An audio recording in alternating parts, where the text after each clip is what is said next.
Hey everybody, Donkeystorm here, and today I wanted to update my prediction tier list that I did before Season 4 started.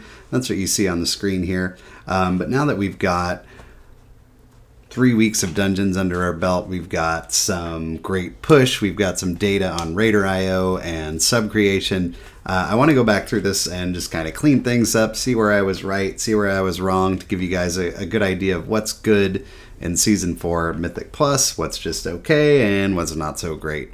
Alright, so let's just jump right in here. We'll start with healers. I think healers is where I'm most comfortable and where I think I did the best job on my predictions tier list. So Holy Priest in S tier, easy win there. Holy Priest is super strong right now. They're in just about every big push group we see. Resto Shaman is sort of our silver medalist. Resto Shaman's really strong, great damage, great healing throughput. The only thing they have going against them is that they are not Holy Priests.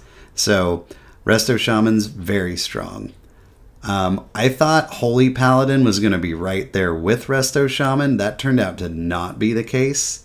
I would say Holy Paladin is somewhere right here, buddies, with Resto Druid. I'm not really sure which one I want to put first, so let's just check in on how things are going. So this is for all affixes so far in Season 4 on sub creation. And yep, it's close there. So they have Druid in front. Maybe if we check over here on the leaderboards, we'll see. What do we see first? A Paladin or a Druid? There's a Druid. There's a Paladin. I mean, it's pretty sparse, so here we're seeing some more Druids. I'll put the Druid in front, but I mean, basically they're neck and neck as your 3A and 3B healer. And then this is where the sadness kicks in. Poor Mistweaver has been in a bad place for Mythic Plus all expansion long, and unfortunately nothing has changed that. They're still down here. I don't think they belong on a tier of their own bad, though. Like, yeah, they're not great, but they're not unplayable or anything, so we'll stick them here. I think I am going to leave Disc down here, though, because while I haven't seen much Disc played, what I know from these dungeons is that there's a ton of healing throughput needed. I would not want to play Disc in these dungeons. Alright, so moving on to tanks. Blood DK again, easy win there. Blood DKs are all over the top of everything in Mythic Plus right now. Super strong S tier tank. But after that, I think I want to make some changes here. So I had Brewmaster second. I don't think that that's the case. I'm actually going to put Brewmaster down here in the B tier. Not necessarily on the end because they're the worst. I'm just sticking them there. I think Prot Pally belongs in A. Prot Pally is very strong, nice damage, good survivability, and the off healing is really nice in this season. There's a lot of bosses that do a ton of damage. Nice to have a Pally in there. I think I underestimated the buffs that came to Warrior. I think Warrior is stronger than B tier. I'm going to put them right here, buddies with Paladin. In the A tier. Let's see how that matches up with what we see here. So on sub creation, we've got these 4 tanks on a tier of their own, 2 tiers below Blood. And then if we check out here, we've got, well, we have like 1 Prot Pally that's doing really well. Oh no, we have a couple. So I'm gonna stick Pally in front of Warrior, but I think Warrior's pretty strong right now as well. And then I would say Brewmaster ahead of Vengeance, but these are your 3A and 3B tanks. And then Bear, unfortunately, where's Bear? Yeah, I had Bear in B tier. I think Bear is a cut below these tanks. I'm going to put them in C. Unfortunately, Bear is really only good at one thing, which is those giant incarn pulls, and that's not as feasible in the Season 4 dungeons. So Bear's just not in a great spot right now, and I do think that they are our lowest tank, and, you know, sub creation supports that. I don't even know how far I would need to scroll to see a bear, sadly. And I am a bear fan and a bear player as well. But they don't feel great right now. So yeah, we're several pages in, and we've seen every tank except bears, I think. So sorry, bears. Hopefully Dragonflight will be kinder to you. All right, so let's look at DPS then. So my original prediction was that the nerfs to survival and destruction were going to be much more impactful than they turned out to be. As it turns out, survival is definitely still an S tier damage spec. Destruction is definitely still an S tier damage spec. And my thoughts at the time were Fire Mage is going to move into that spot. Fire Mage is very strong, but Fire Mage is an A tier DPS spec, as is Windwalker, as well, not Subtlety. So another surprise. Outlaw is definitely the King Rogue spec right now. So Outlaw is going to move up into A, and Sub is going to move down into B. Now, I don't think Sub is bad by any stretch of the imagination, but it just suffers from that, you know, one spec being better than the other in the same class, and everybody migrates to that class.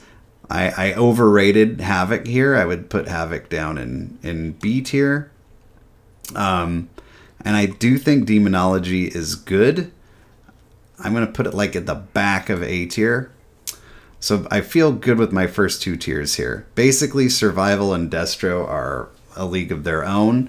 And then that third DPS spot is in like a, you know, top tier push group. This is going to be occupied by Fire Mage, Windwalker, or Rogue, more than likely. It can be, well, yeah, probably one of those three, as they are all very strong. So it could be preference or it could be dungeon based. But these are all very good. Demonology is very good too. Even though Destruction is S tier, I think Demonology has its place as a more single target oriented spec. So I'm feeling good about these first two tiers. Now let's check out B. So, you know, B tier in my mind is just like, you know, viable specs that are fine, not blowing anybody away. And I feel good about Frost Mage being there. I feel good about Sub being there. Marks, Frost DK, yeah, that's fine. Elemental Shaman, we talked about the tanks. I don't know about Ret. I'm going to put Ret down here with some of these guys in C. I do think that it's a little bit lower. Arms and Fury, yeah, both warrior specs I'd put here. I don't know which one I would put in front, but I think they're comparable. Shadow got buffed.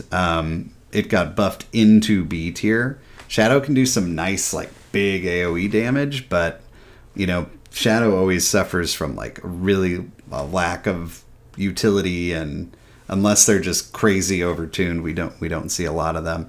And I think I overvalued Affliction here. We're going to put Affliction down in C tier as well. It's just, I mean, compared to the other two Warlock specs, it's just very weak. And then, yeah, we have Feral, we have Balance, we have Ret, we have Unholy, we have Assassination. All of these, well, maybe not the Druid ones, but or Ret. So anyway, Unholy and Assassination, they suffer from the fact that they have a neighboring spec that's just better. And, you know, BM does too, but I don't think BM is a C tier spec. I see BM hunters do reasonably well. I'm going to move them up one. Arcane Mage, yeah, Arcane is another one that just suffers from the fact that fire is so good, and even Frost is solid. So we're going to put them there. All right, so I feel good about this tier list now after having some great push time, having some Raider IO and sub-creation data to look at. I think your number one group is Blood DK, Holy Priest, Survival Hunter, Destruction Warlock, and fill in the blank with whichever one from this line you want. Always remember with these tier lists, guys, in 99% of real groups that aren't pushing, like, you know, world first type keys, a spec that you're good at and a spec that you enjoy is going to outperform a spec that you're not good at or don't enjoy. So, you know, take this with a grain of salt, play what you want. If you're just trying to find like a meta class, this is pretty much it. But being good at something, I wouldn't say that the gaps between these are so great that a like really good, you know, Ret Paladin can't outdamage a mediocre Destruction Warlock. It is going to be a little bit harder. It is going to take a little bit more work, but it's just that much more satisfying when you're able to do it. So this is going to be my new Season 4 tier list. I hope you guys enjoyed the tier list. If you have any comments or ideas, things you think that I missed, go ahead and leave those down in the comment section and I'll take a look at them. Thanks for watching. As always, if you enjoyed the video, subscribe to see more content. Check out the stream Tuesday, Thursday, Saturday at 9 Pacific, and I will see you in the next video.